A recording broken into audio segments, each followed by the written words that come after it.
Good morning, everybody. Again on a beautiful Central Florida morning. So I'm parked currently, and I'm over here at the Orange County Sheriff's Office. We spend a lot of time over here because, you know, they make themselves so available to us, and I appreciate the transparency at the end of the day. So I'm getting a GoPro ready because, again, we're going to welcome in a pretty awesome guest here.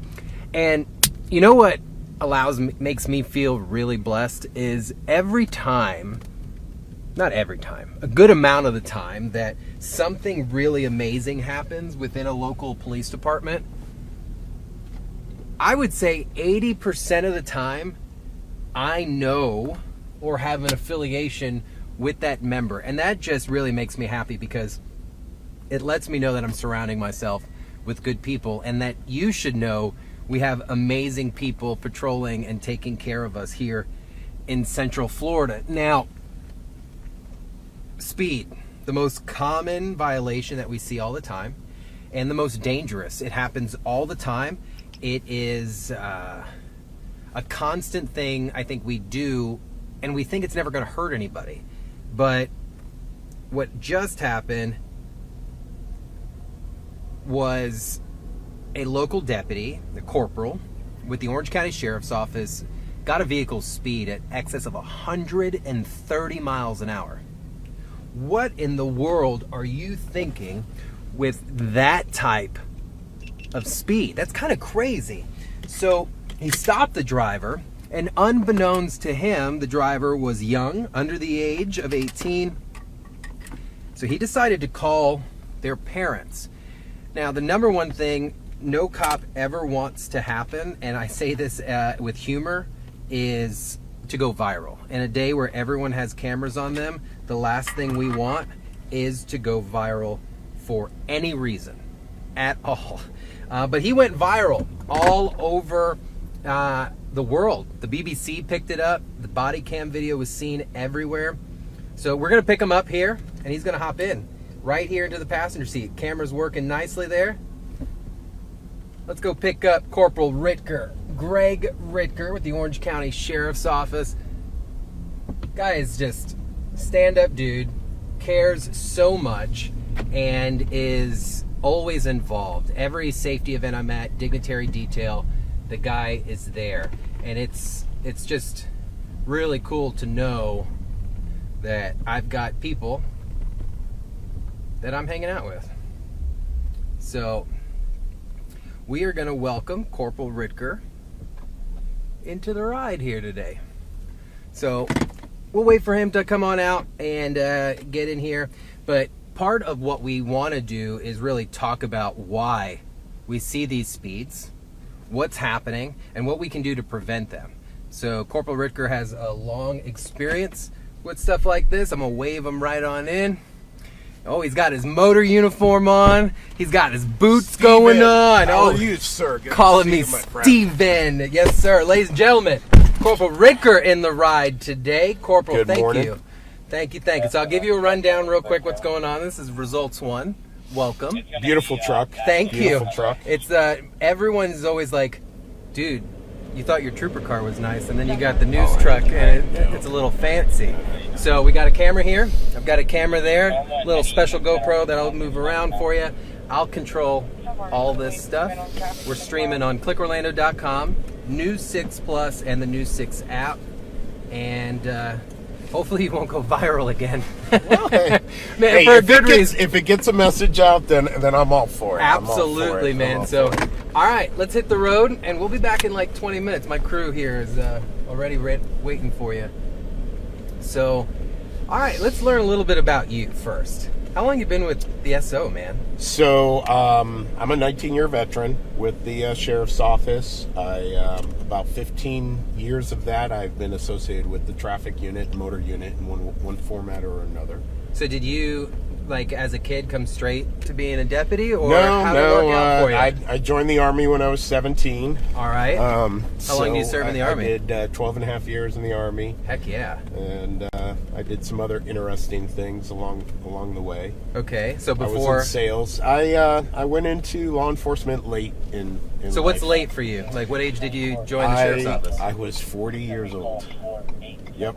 That's I not was- an age most people think. No, hey, no. I'm gonna go fight I was crime." the not the oldest that started my academy class, but by day 2 I was the oldest still standing. Yeah, my platoon leader at the FHP Academy was 56. Yeah.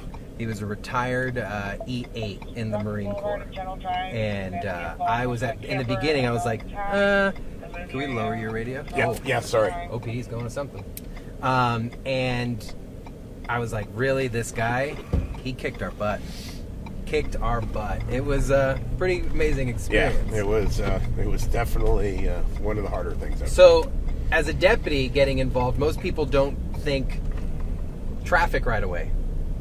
No. You don't get it. You don't get into the sheriff's office with the idea I'm going to focus on traffic. And actually, I kind of had the opposite thought process becoming a deputy, because I remember being a young lad and getting my first ticket, and I remember my first. I remember it like no tomorrow. Thank you, Altamont Springs Police Department. Yeah, mine was Osceola County Sheriff's Office. So my point was, I know how it feels. It's a horrible feeling to get a ticket, regardless whether you know. And I always felt like, oh, there's got to be a better way. There's got to be a better way. And as my career progressed, and unfortunately, we both have seen it. Yeah. We roll up on these accidents. We see the horror that some of these things can cause, and your mindset starts changing a little bit.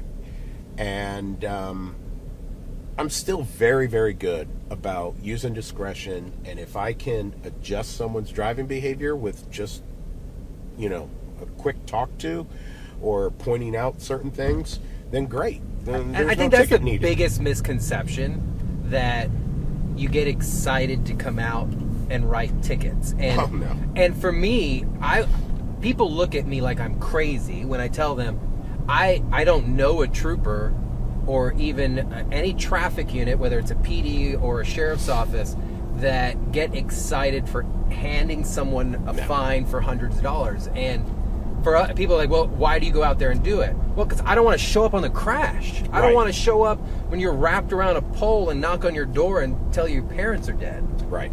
Yeah, that's why we do it. That's because we have seen the horrific effects of poor driving, of the speeding, of not wearing seatbelts.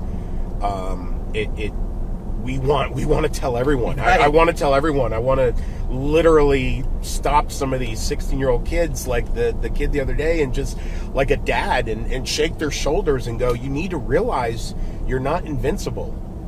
And because I think people come out and they treat driving as secondary to their day. And they don't realize, like, this is the most dangerous thing you're going to do all day long. For most likely. people. Yeah. Not for you, but for most people. And we don't treat it. We're using it as time to catch up with everything else other than just drive. That's a big factor, especially today's world that we live in, with the cell phones and emails and Zoom meetings. I literally have stopped people, and they're Look at this. They're as we roll over, roll over overturned vehicle. Jeep here. And like, people don't understand. Oh, it just happened. No, it doesn't happen. A Jeep doesn't just roll. No. Speed's a big factor and stuff like this. Yep. Yeah, it takes a Unbelievable. lot of speed, a lot of force for a vehicle to be turned upside down like that. Wow, so violation of right-of-way, guaranteed, right? Yep. And hopefully everyone's okay. Yeah, my goodness. That's the key. But that's what you're trying to prevent. And so when I tell people you're part of the motor unit, they're like, cool, he just rides bikes. And it's like, people don't understand, you are a proactive enforcement unit. We're very proactive. High visibility is our key. If one of the concepts we do is high visibility traffic enforcement, and what that means is, by being out in force 2, 3, 4 units or maybe even more, we're pulling somebody over. We might have 2 or 3 cars pulled over for speeding, and we're writing those tickets. But if it happens to be here on like Colonial Drive, during that time frame that we write those 4 tickets, how many thousand cars went by and Exactly. saw that and go, oh, I better be careful. Right. And then the people that we do write the tickets to, they tell their friends, their family, Like, everything hey, else. OCSO's out there. I got a ticket. So Walk me to that day then. You're out there. This happened I-4. the 16-year-old. Yeah, while you're in the car, man. Right. Like, so I didn't even see Orange County's post first. I saw it on the BBC, Greg. Oh, wow. Okay, the BBC's Instagram. All the way across the pond. Had you... and I was like, look, I go, wait. I know this guy. And I'm like, I see the Express. I'm like, that's Greg. Yeah. And I was like, wait, 132. Why is it going viral? And then you make a phone call. So, if you don't mind, start to finish, you're out there doing enforcement. Right. So we were actually working FDOT speed detail. Okay. There were several of us out there that day, and one of the units was farther up the road, and he clocked the car at 111, and was about to broadcast it to the rest of us that were a little farther down the road, about a half mile. But I had my laser out, and I saw this car coming and realized it was flying, and I hit it with the laser and got the 132, and Were you like, whoa, like, are you kidding me? Or you're not surprised anymore? I'm honestly, I don't think I'm that surprised anymore. And that's sad. That sucks, man. That unfortunately is a sad thing. I was surprised that it was a 16-year-old kid. He was a very polite young man. He as soon as he saw us on the side of the road and he knew. He immediately slowed down. What kind of car was he in? This is a topic I would like to bring up to the viewers, though. He was in a brand new Supra, souped up Supra, probably $70,000-$80,000 car as his 16th birthday present, from what I had been told. So, and I've seen this before. I had a young man a few years ago in a brand new Mustang convertible. His parents were going through a divorce. They bought him this new car to kind of help with that divorce situation. And he immediately starts getting tickets. He got a ticket from me, doing well in excess of 100 miles an hour. And I suggested to the parents, I said, you need to take this car away. He's not responsible. At 16 and 17, even if they're great kids, I understand that. They do great at school. They have great grades. They're great students. They're great kids at home. But they have no experience. But they don't have the experience to handle a car that can do 130, 150 miles an hour. That's like giving a rookie person out of pilot school an F-16 as their first exactly. Their first jet. It's like, what are you doing? Yeah. You don't even know what this can do. Good comparison. So my suggestion to parents is find a safe, slow, awkward car. I like that. Yeah, it's something, that forces them to be. Forces them to kind of, and one that doesn't have a lot of room for passengers. Obviously, I'm a big fan of the less people in the car to distract a teen driver, the better. Absolutely, I agree 100%. Even cars like Teslas are I pull over Teslas pretty common. They're a very, very fast car. One of the highest speeds I've got when I was working the road was a Prius, and the guy was like, my car can't even go that fast, and I was like, don't tell me, don't insult my intelligence like that. Yeah, they like, can. Come on, they really can. So when you got Dad on the phone, how'd Dad take that? Like, you calling them? I've always done that my whole career. If it's a 16, 17-year-old kid and it's Dad's car, they're responsible to the parents. Right. So yeah. I kind of tell the kids, your choice. Call Mom or Dad or take the ticket. And most say call Mom or Dad. Smart ones will say call Mom or Dad. Yeah. And then usually there'll be the smart kids will go, yeah, you can call my mom. I go, who disciplines you at the house? Well, my dad. So let's call Dad. Get Dad on the phone. Because they want to try to take the easy way out. In this case, I did. I called Dad. Obviously, I told Dad I needed him to come out there and pick him up. I was... at that kind of speed, 100%. Yeah, I'm not letting him... I'm releasing him to his parents. Because I think a lot of people don't realize you could physically arrest someone, depending if there were other circumstances. Right. So just right there. Right. So criminally, reckless driving is the willful, wanton disregard for others, persons, and property. So if someone's driving in a behavior where they totally disregard the safety of others or property, and the way they're driving is interfering, or the likelihood is going to interfere or cause another vehicle to crash, that could be considered reckless driving, which is a misdemeanor in the state of Florida.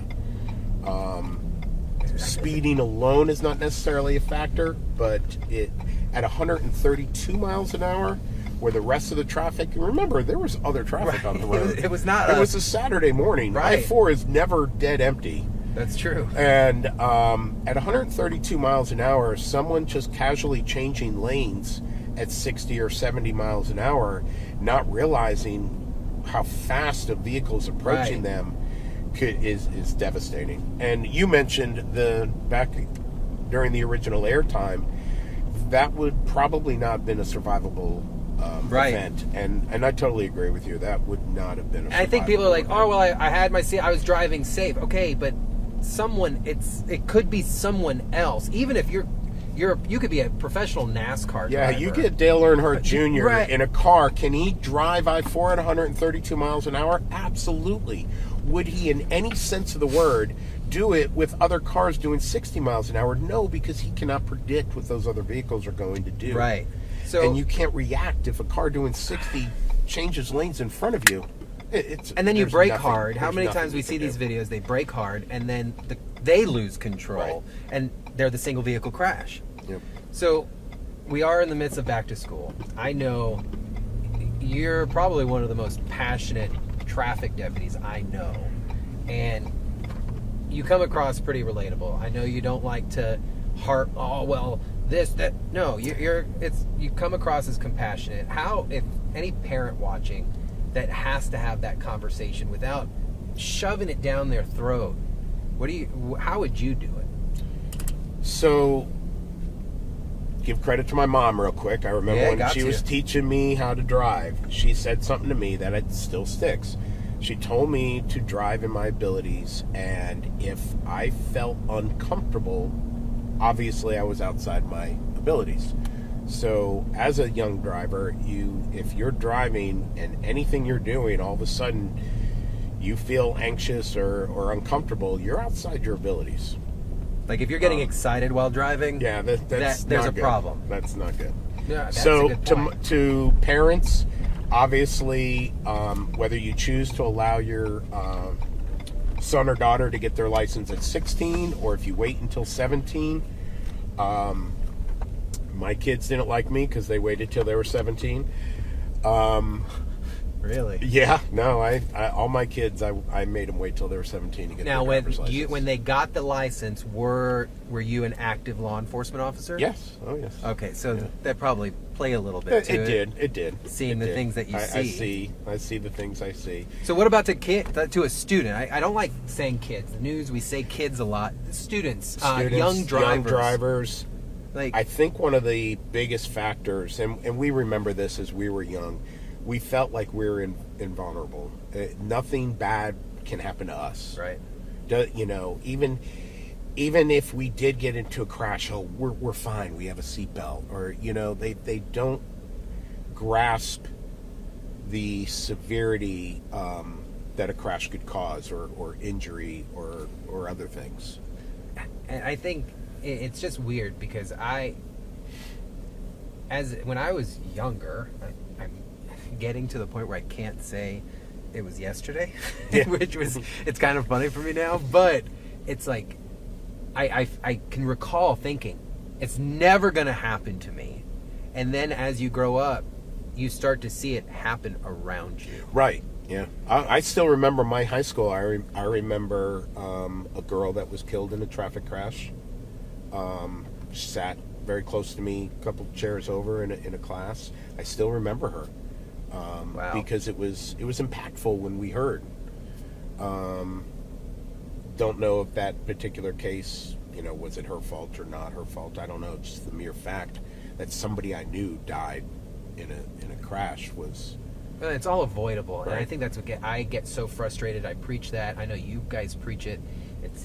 There are things that happen that we don't know, like medical conditions, and they're inevitable, and Right. it's going to happen. But out here on the road, we're all operating our own vehicle, and it's caused by something. Someone screwed up somewhere to cause these tragic crashes. And for me, it's like you're out there speeding, something's bound to catch up to you, whether it's a $500, $600 ticket and 4 points and a court appearance, and now insurance is skyrocketing and the parents are going to be upset, and there's such a big chain of events that take place. But then the flip side, I've got to give you guys credit. You've got to chase these cars down. Yeah, There's a intentional danger that you have to put yourself into to chase down not even criminals, just irresponsible people that aren't thinking. Because I don't think it's malicious. I really don't. In most cases, it is not. There are aggressive driving cases where you can tell the person's driving very deliberately, horribly wrong, and that person's probably going to get not a talking to. They're going to get a few tickets. And you can determine that before it even happens. Yeah, absolutely. It's those lane changes. I see them here on Colonial, and they're like, real quick. And it's like, what are you doing? Yeah. You're showing off. You're trying to be cool. Cutting in and out of traffic. Right. I say, like, hey, you're trying to say hi to me? Here's your ticket. I kind of call it surfing. They're trying to the shark in the water, the shark in the water thing, trying to find the fastest path. But to kids, I tell them distractions are huge. They're already unskilled drivers to begin with. So much is going on around them. They're so used to looking at phones. They're so used to trying to mess with radios. And what seems like a fraction of a second to them, you've traveled a couple football fields. Right. And Lord knows what is going on around you in that football field or two or three that you missed. And here's another factor. Even if you cause an accident and you're fine, everybody in your car is fine, but someone else is hurt, you have to live with that. Yeah. And it's the heaviest part. Is that worth it to a 16-year-old kid to take on that burden that something he did caused someone else great harm or worse? Death, loss of a family member, and they have to deal with that for the rest of their lives. There's so much trauma that happens on the traffic side that I truly get upset because I feel society chooses to not acknowledge how dangerous the roads are. And I preach about it, and I come across so corny sometimes, I feel. But just what did we see just now? Overturned car. We had 2 fatals overnight, and people are dying every single day out here. And it's like, okay, next. Yeah. Until it affects them, and then they're hooping and hollering. I come across a little insensitive sometimes, but it's like, we can all do something about this. And I think, even though it went viral and we had a good laugh here and there about it, like, you saved that kid's life at 132 miles an hour. I think so. Yeah. Or someone else's. I hope I made an impact. I think twofold. One, the interaction with you and him, and then, of course, I think he knows he's part of that viral sensation. I would probably. And I would assume so. I would not want to be the guy that's like, yeah, I got my dad called on me on the side of the road kind of thing. Greg, I appreciate you, sir. Sorry I keep calling you Greg, buddy of mine. Perfect. Corporal. We are going to roll back up here. Oh, looks like you guys got something going on. Yeah, we had a situation a little while ago. So I would love, of course, follow up a little bit more with the traffic unit and all the great things you guys are doing. I'm obsessed with motors, obviously. Absolutely, yeah. I wish FHP let the reserve ride their bikes, but... we do. Oh. So, just saying. Oh, maybe I need to... I keep saying... Dual sworn. I need to come and drop... Be a reserve over here Come over to the green side a little bit. There you go. And go from there. But, so, sir... You're awesome. Appreciate you. Guys, again, anytime you're out and about, understand they're not out there to give you a hard time, but if them pulling you over, that's what you consider a hard time, fine. But ultimately, they are preventing something from happening down the road. No one wants to go out and give $300-$400 tickets. These guys aren't millionaires. That affects them just as much as anybody else. So make sure you're consciously aware. I shoot people text every morning reminding them just to drive safe. Do the same thing. It's cheesy, it's cliche, but it's going to get you to think a little bit. So they're out here every day. If you see them, wear that seatbelt all the time. That's usually how I tag out. But he's got the passion just as much as I do. So appreciate everyone for joining us here today. Make sure you join it over at clickorlando.com, News 6 Plus, and of course the News 6 app. News 6 at 9 starts in the next few minutes. Thank you for joining us.